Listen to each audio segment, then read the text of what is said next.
Cours C4-025, 2 sites, 2 biodiversités différentes. Pour faire ce cours, je vais me mettre à la place de l'élève, comme s'il découvrait les choses sans vraiment comprendre, et puis tout doucement, il parviendra à appréhender tous les documents, la consigne et résoudre la problématique. Dans le cadre d'un projet de sciences participatives, Capucine fait la liste des espèces présentes dans une zone de la forêt de Fontainebleau, dans une autre zone appelée secteur Franchard, où il y a beaucoup de blocs. Sur le site internet du projet, elle se rend compte qu'une autre personne, Iris, observe des espèces différentes à l'extérieur du secteur des Trois Pignons, là où il n'y a presque plus de blocs. Donc on nous présente la carte, donc une carte de la région de la forêt, dans la forêt de Fontainebleau. Alors il y a un site qui amène à cette carte un peu plus détaillée, parce que les élèves sur le document s'aperçoivent que on ne voit pas trop les noms en fait. Donc cliquez simplement sur le lien qui s'affiche et vous obtiendrez des informations beaucoup plus intéressantes et plus accessibles. On se propose de résoudre le problème suivant: quelle est l'origine de la différence de biodiversité entre deux sites? Alors, on rappelle que la biodiversité concerne la diversité des espèces dans un écosystème. Il va falloir respecter des consignes, donc un certain nombre de documents est présenté. Alors bien sûr, lorsque les élèves font leur texte, il faut citer les documents. Donc à l'aide d'un certain nombre de documents, comparez en une phrase courte les espèces observées dans les deux sites. Formulez ensuite une hypothèse pour expliquer les différences constatées. Et enfin, comparez les caractéristiques des deux sites pour valider ou invalider l'hypothèse et proposer une réponse à la problématique. Concernant la compétence travaillée, il s'agit de pratiquer des démarches scientifiques et notamment de proposer une hypothèse pour résoudre un problème. Alors commençons par regarder le site dans la région de la forêt de Fontainebleau. Alors, tout à l'heure, on a parlé du secteur Franchard et du secteur des Trois Pignons.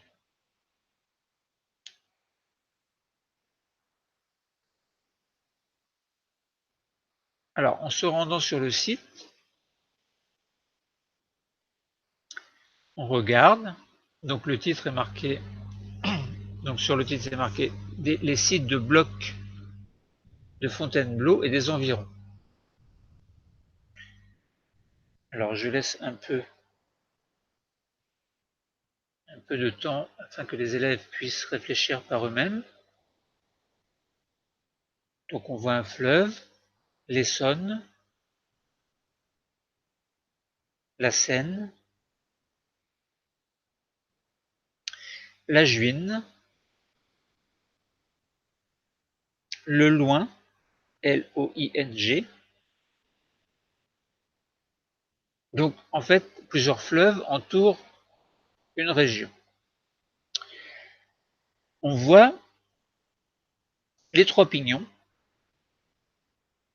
avec, dans ce secteur, plusieurs numérotations.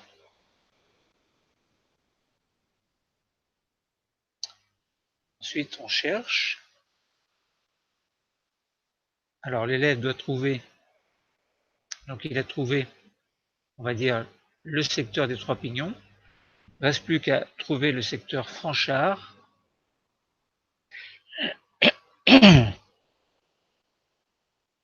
Alors, je laisse les élèves rechercher.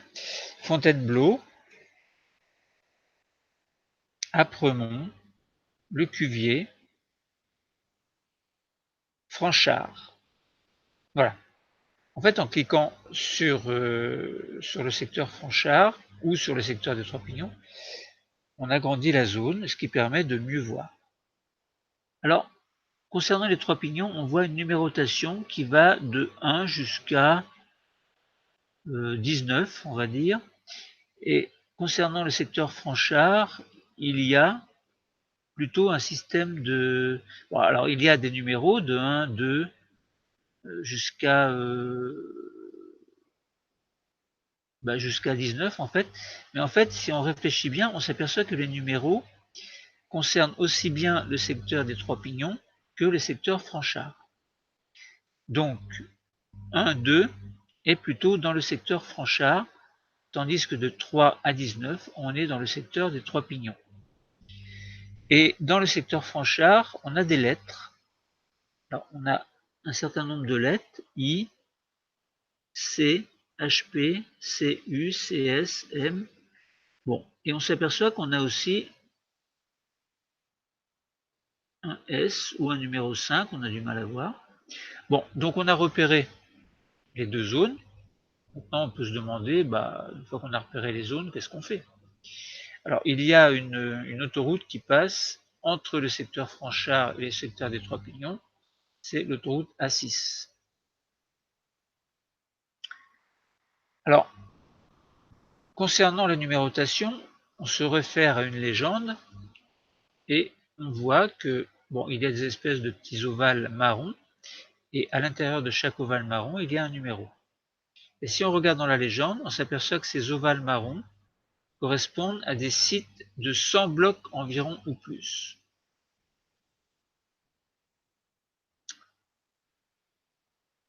Alors, si le petit ovale est plus petit, en fait, on a des sites de 30 à 100 blocs environ.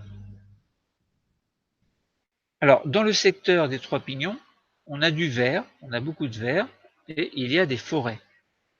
Dans le secteur Franchart, par endroit, il y a du vert, et dans d'autres endroits, il y a un petit peu moins de vert, où le vert, disons qu'il y a différentes nuances de vert, et la limite entre le secteur Franchart et le secteur des Trois Pignons est un vert clair.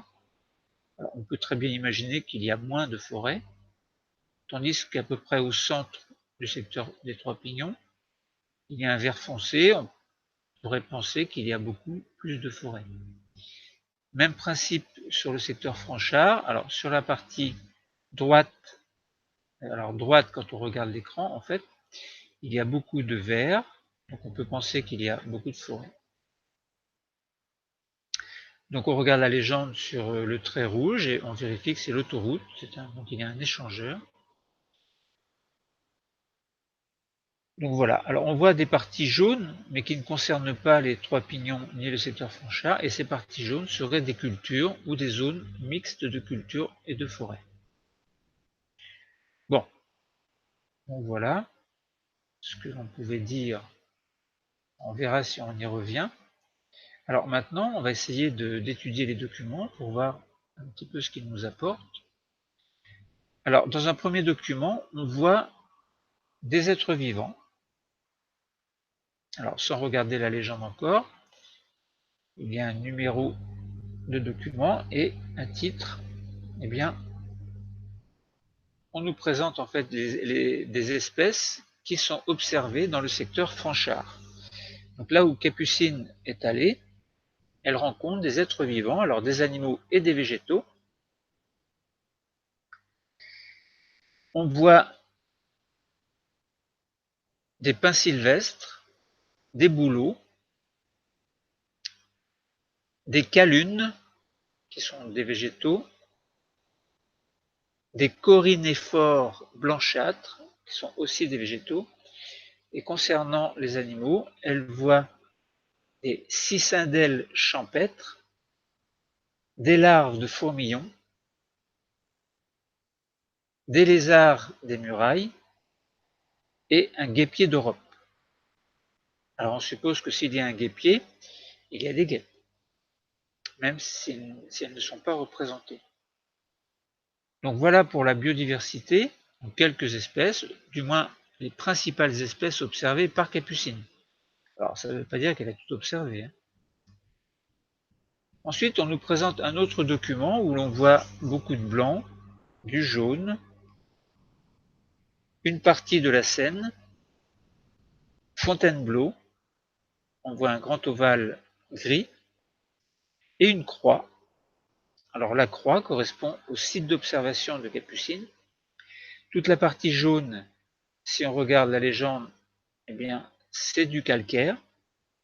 Et la partie jaune, mais légèrement verdâtre, c'est plutôt de la craie.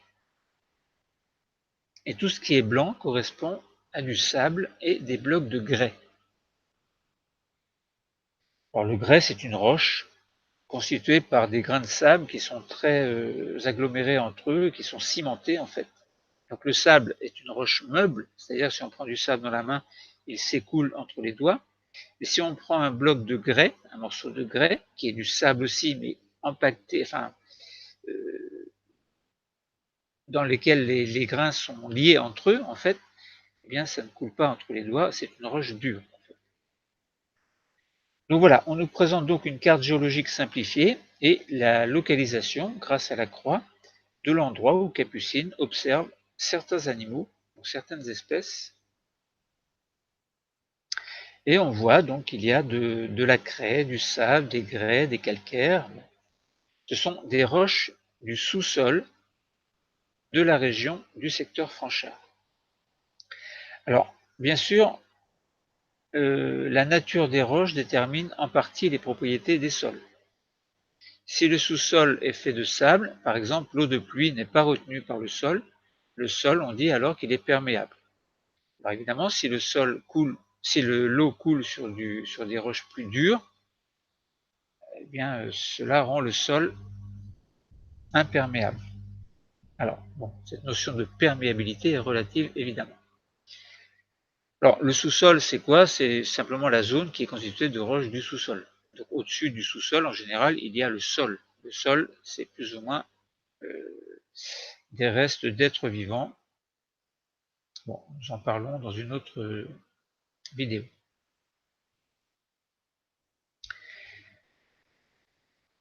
Ensuite, un autre document, toujours sur le site de Capucine,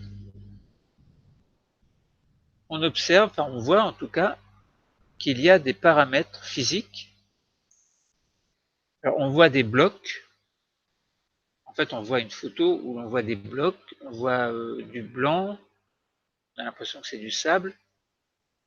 C'est-à-dire qu'on bascule de la coupe géologique d'un document à une autre coupe, en fait à une photo. C'est-à-dire qu'à partir de la coupe, on fait une photo. Enfin, à partir de la photo, on fait une coupe, bon, dans les deux sens en fait. En tout cas, ce qu'on voit, si on prend une photo, on voit des blocs. Alors tout à l'heure, on a dit des blocs de grès, donc on imagine que ce sont des blocs de grès. Mais on a dit, on voit aussi du sable. Sable et blocs de grès. Alors là, on n'a pas l'impression de voir du calcaire. Et ce que l'on voit, par contre, ce sont des végétaux. Alors les végétaux, bien sûr, on a du mal à les reconnaître. Alors, on suppose que c'est une des 4 espèces que l'on a décrites, enfin que l'on a citées tout à l'heure. Alors, on voit plutôt des petits végétaux. Alors, ce ne sont pas des pins sylvestres, c'est peut-être calunes ou corynéphores blanchâtres. On se place si on se met à la place de l'élève, on ne peut pas trop savoir si l'on n'a pas suffisamment de connaissances. Bon, en tout cas, pour résumer, on voit des végétaux, des blocs de grès et quelque chose qui pourrait être du sable. Alors, sur ce site, alors on rappelle que c'est le secteur Franchard, sur ce site, en fait, la végétation est plutôt rare et le sol est peu humide. Alors tout à l'heure, on a dit sur le sable, l'eau s'infiltre, en fait, donc l'eau est le sable est perméable, il laisse passer l'eau, ce qui fait que l'eau n'est pas retenue en surface et c'est pas profitable aux plantes, en fait, parce que les plantes ont besoin d'eau pour vivre. Alors, on nous précise que la température est variable dans la journée, donc selon les conditions météorologiques, c'est-à-dire localement selon le temps qu'il fait en fait. Alors, on nous dit aussi qu'il y a beaucoup de vent, fréquemment qu'il y a des rafales de vent, et donc on voit bien que ces nombreux, enfin on nous précise en tout cas que de nombreux blocs de grès reposent sur de grandes étendues de sable. Alors, les paramètres physiques, c'est quoi? Ce sont des éléments que l'on peut mesurer et qui vont caractériser un endroit. Alors ça peut être la température, la luminosité, la pression, l'hygrométrie, etc. Bon, donc on a décrit globalement le secteur Blanchard.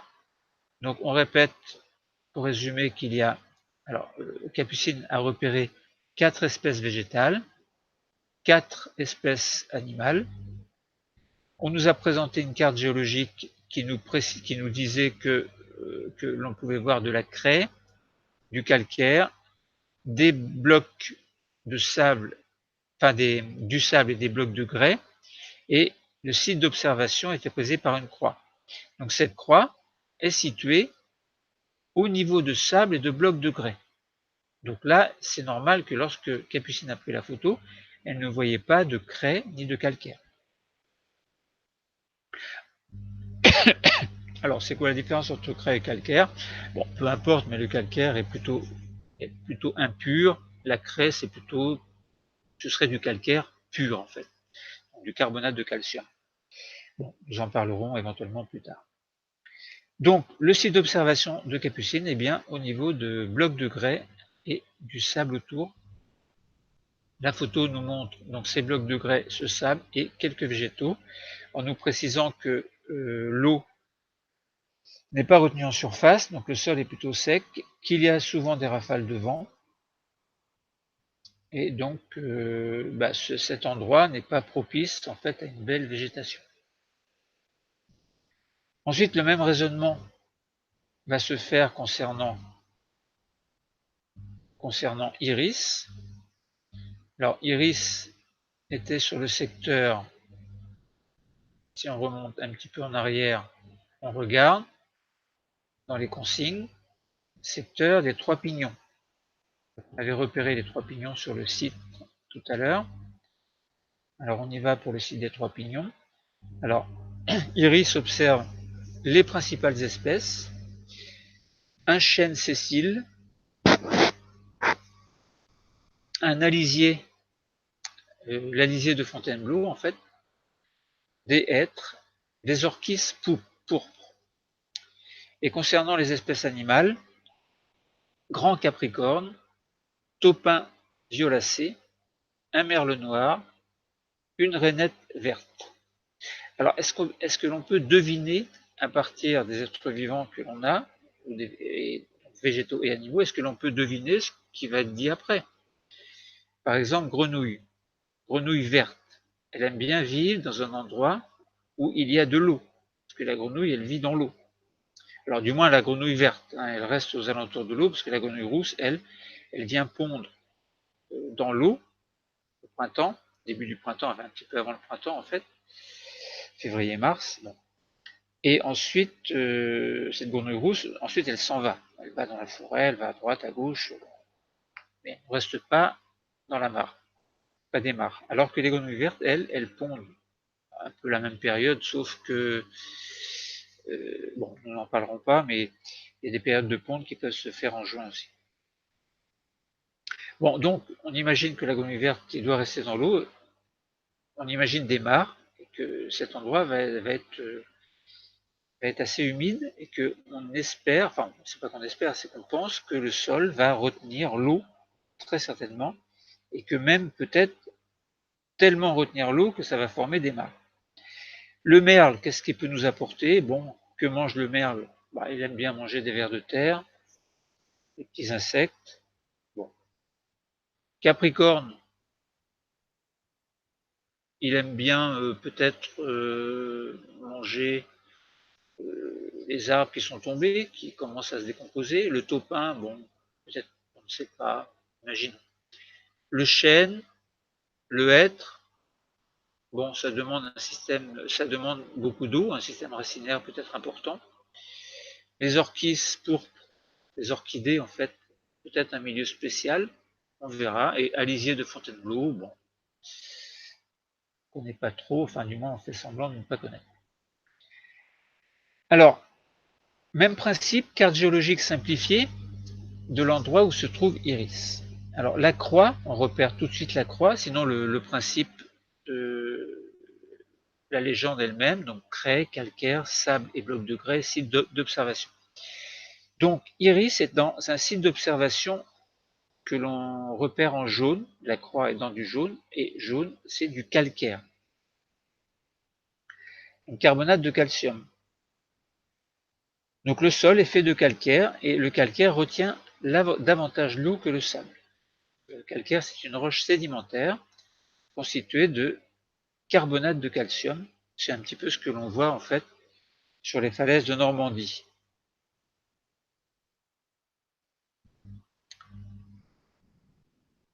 Ensuite, une photo a été prise par Iris et l'on voit des arbres, on voit des fleurs violettes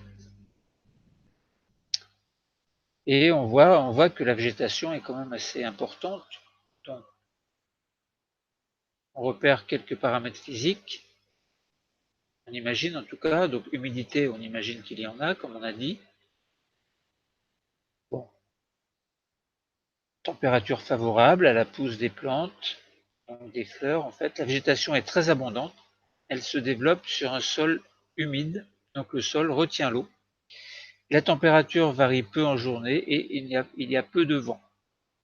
Bon, par contre, tout à l'heure on avait dit, on espère qu'il y a des mares.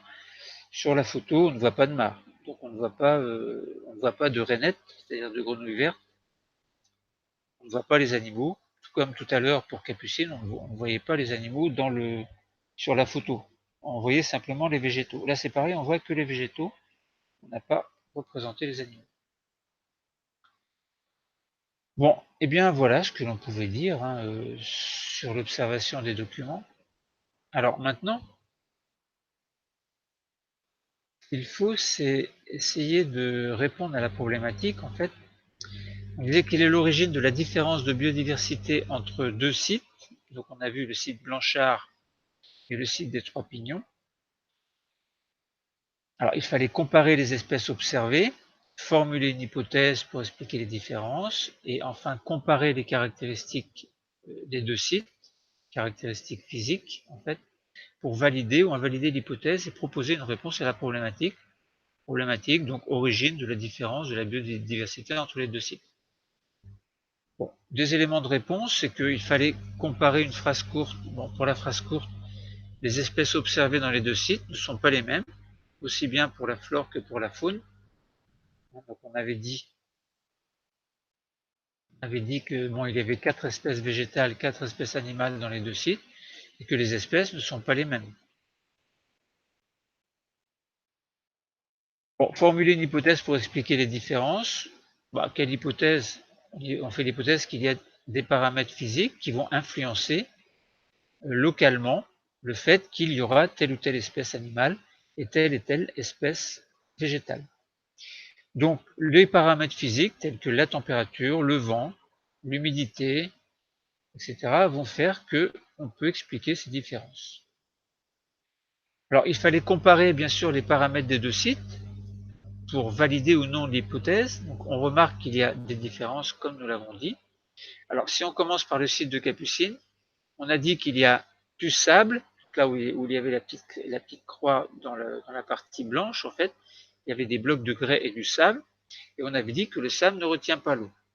La végétation est donc assez pauvre, elle est rare, et la température, on a dit, varie beaucoup, il y a beaucoup de vent. Bon. Ensuite, sur le site d'Iris, on a dit qu'il y avait du calcaire. Alors tout à l'heure, c'était un sous-sol formé de sable et de grès, hein, pas le sol. Et là, on a un sous-sol qui est plutôt calcaire, composé de carbonate de calcium, qui va plutôt retenir l'eau, parce qu'il est beaucoup plus difficile à l'eau de passer sur une roche qui est compacte que sur une roche qui est meuble, comme le sable. Donc la roche compacte, ici, c'est bien sûr le calcaire. Donc la végétation est beaucoup plus abondante, puisque l'eau est retenue. La température varie peu et il y a moins de vent. Donc l'hypothèse est validée, c'est-à-dire que ce sont bien les paramètres physiques qui créent ces différences de structure du sol indirectement liées au sous-sol et donc de la végétation qui va s'implanter dans les deux endroits avec des propriétés différentes concernant chacune des espèces, enfin, que révèle en fait chacune des espèces. Donc il fallait proposer donc une réponse à la problématique évidemment. Au niveau des deux sites, les paramètres physiques sont différents, les sous-sols sont différents. Donc, ces différences de paramètres physiques et de nature du sous-sol expliquent très certainement les différences d'espèces rencontrées. Alors, donc au niveau des connaissances, on a parlé de biodiversité. Alors ici, c'était à l'échelle locale. On avait un écosystème local, un écosystème donc, composé des principales espèces qui ont été énoncées par Capucine et Iris. Ici, on a répondu globalement à la problématique. Le cours est terminé. Merci.